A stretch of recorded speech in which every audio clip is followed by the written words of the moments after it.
Welcome to Charlotte, North Carolina. I'm Greg Greenewald, author of Destination Charlotte the book. And today's edition of Charlotte Facts, Stats, and Trivia is brought to you by Rod Potter's Charlotte New in Town group at www.charlottenewintown.com and Destination Charlotte the book at www.destinationcharlottethebook.com. In today's edition, we would like to familiarize you with the founding of Charlotte and a few historical events that highlight Charlotte's independent, can-do spirit, which is still very much evident today.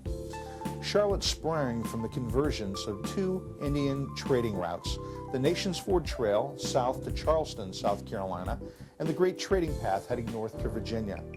The area was originally home to the Catawba Indian Nation with 6 villages spread along the banks of the Catawba River.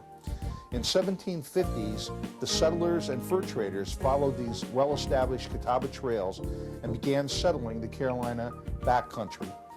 In 1775, Thomas Polk and his wife, Susanna Spratt, Charlotte's first settlers, built their home near the crossroads of the two historical routes, the current location of Trade and Tryon Streets in uptown Charlotte. Thomas Polk was the great-uncle of James K. Polk, our 11th president of the U.S., born in Mecklenburg County on November 2, 1795. In 1760, the residents incorporated the fledgling community as Charlottetown in honor of Queen Charlotte, the bride of King George III of England, with the hopes that the king would award them with a county courthouse. In 1762, Mecklenburg County was named after the Queen's birthplace, Mecklenburg-Strelitz, Germany. Tryon Street is named after Lord William Tryon, the British-appointed Royal Provincial Governor who rigorously enforced British law and rule in the Carolina backcountry from 1765 to 1776. Today, the corners of Trade and Tryon Streets in uptown Charlotte are marked with 4 bronze statues by artist Raymond Caskey. The female mill worker with a bonnet represents industry. The miner pouring gold over the head of a banker represents commerce. The lady uplifting a baby represents the future, and the railroad worker with a hammer represents transportation. Two significant historical events that helped to shape Charlotte's independent spirit were the Mecklenburg Declaration of Independence and the Battle of the Bees, which occurred at the McIntyre Farm on the road to Beatty's Ford. The Mecklenburg Resolves, or the Declaration, was the result of many years of brutal enforcement of British rule and taxes by the provincial governor, Lord Tryon, and the Carolina backcountry citizenry growing intolerance. The Mecklenburg Declaration was the first declaration made in the 13 colonies. On May 19, 1775, Colonel Thomas Polk, the commander of the county militia, called a meeting at the county courthouse to discuss the British situation with local representatives. A communication was received that day detailing the bloody battles up north that occurred at Lexington and Concord, Massachusetts, which infuriated the representatives. They developed a resolve, later called a declaration, that dissolved all allegiances to the British crown and laws and declared themselves free and independent people.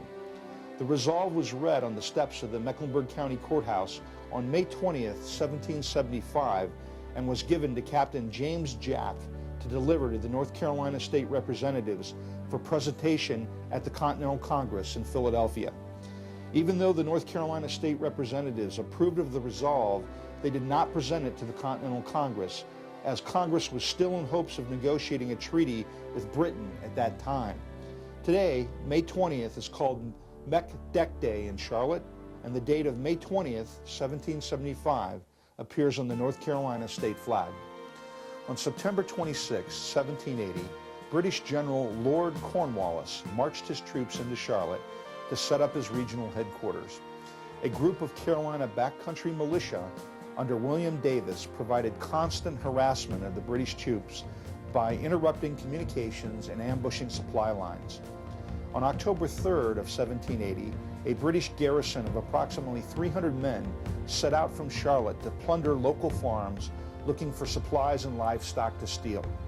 Local militia were informed of the supply garrison's movement and set up an ambush at the McIntyre Farm on the road to Beatty's Ford, approximately 7 miles from Charlotte.